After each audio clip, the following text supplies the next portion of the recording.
Welcome back to the program as we close out a historic day here in Rome and in the Catholic Church. Over the past few hours, Pope Benedict XVI has transitioned, in his own words, from Pope to pilgrim right before our eyes. And now 1.2 billion Catholics and the rest of the world are watching to see who will, quite literally, fill the Pope's red shoes. Journalist Marco Politi is a close observer of the Vatican. He's the author of a biography on Pope Benedict in which he actually foresaw the possibility that he might resign. The ideal person to help us reflect on this remarkable day. Welcome back to the program, Marco. Hello, good evening. Good to see you. You just heard what Cardinal Dolan was saying to me. You've been witnessing all of this. What are your reflections today as the Pope flies off into retirement? Well, it's really a turning point in the history of Catholic Church, because in the past, if popes were deposed or even killed, it was just a personal happening. There came a new pope, a triumphant pope, and the papacy was as it was.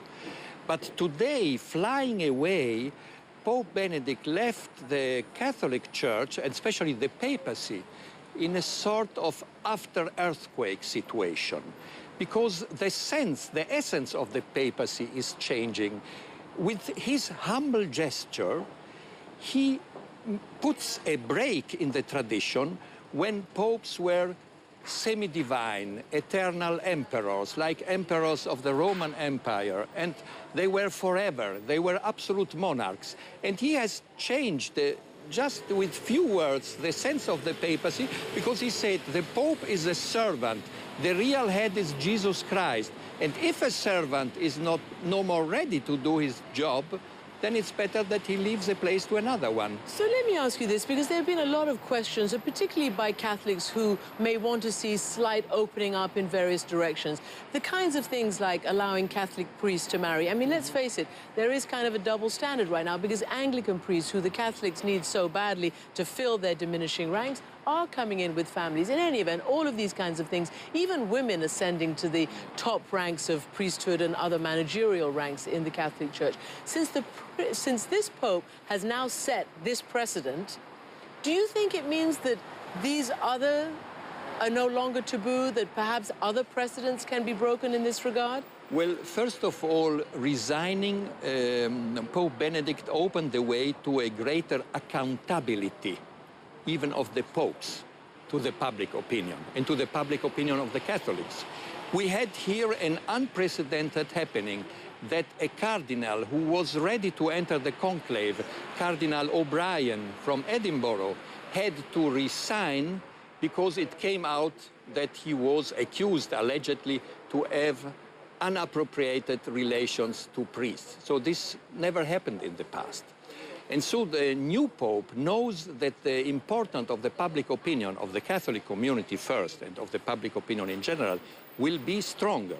And of course, there is the necessity to open the discussion on many issues. I was listening to Cardinal Dolan, and can understand that there are cardinals who say, well, even if there are married priests, there will be not a mass of new priests, like it happens in Anglican churches or Protestant churches. But the issue is that there are no more enough priests for the parishes in the first world and in the third world. So the Church has to find new ways. And the second big issue, certainly, is the issue of the role of the women. Here in the Vatican, there are only 2 women who have a role of undersecretary, so let's say a leading role. But all the other people are always staffers in a certain sense. And it is not possible that the women who are half and more of half of the believers are not in the position to be there when it comes to strategical decisions. Now, let me get your prediction to the question that everybody wants answered. Who do you think will be the next Pope? Who do you think is the front runner, at least? The problem is that in this election, there is not a clear front runner. In the year 2005, there was clearly Cardinal Ratzinger, because there was a very conservative lobby who was pushing for his candidature. And there was a clear opponent for the reformist bloc, Cardinal Martini of Milan, and who died a couple of months ago, saying in his last interview, the Church is behind 200 years. there must be changes.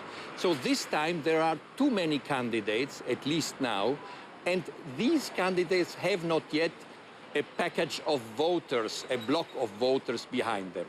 Next week, the first general sessions and meetings of cardinals will begin. The quiet negotiations will begin, contacts, little contacts with 2-3 people or greater contacts. And then at the end of the week, maybe we'll have some front runner. But what is interesting is that the conclave has to decide whether to go back to an Italian pope or whether to continue the internationalization of the papacy. And this means that for the first time in history, there is the real chance, I don't say it will come out so, but the real chance that there is a pope from North America or from South America. Well, it is always exciting, and these have been really remarkable days. It's great to have you with us. We've had an amazing week, a remarkable week filled with unforgettable happenings and images. And CNN, of course, will be here for the conclave to come and the election of the new pope.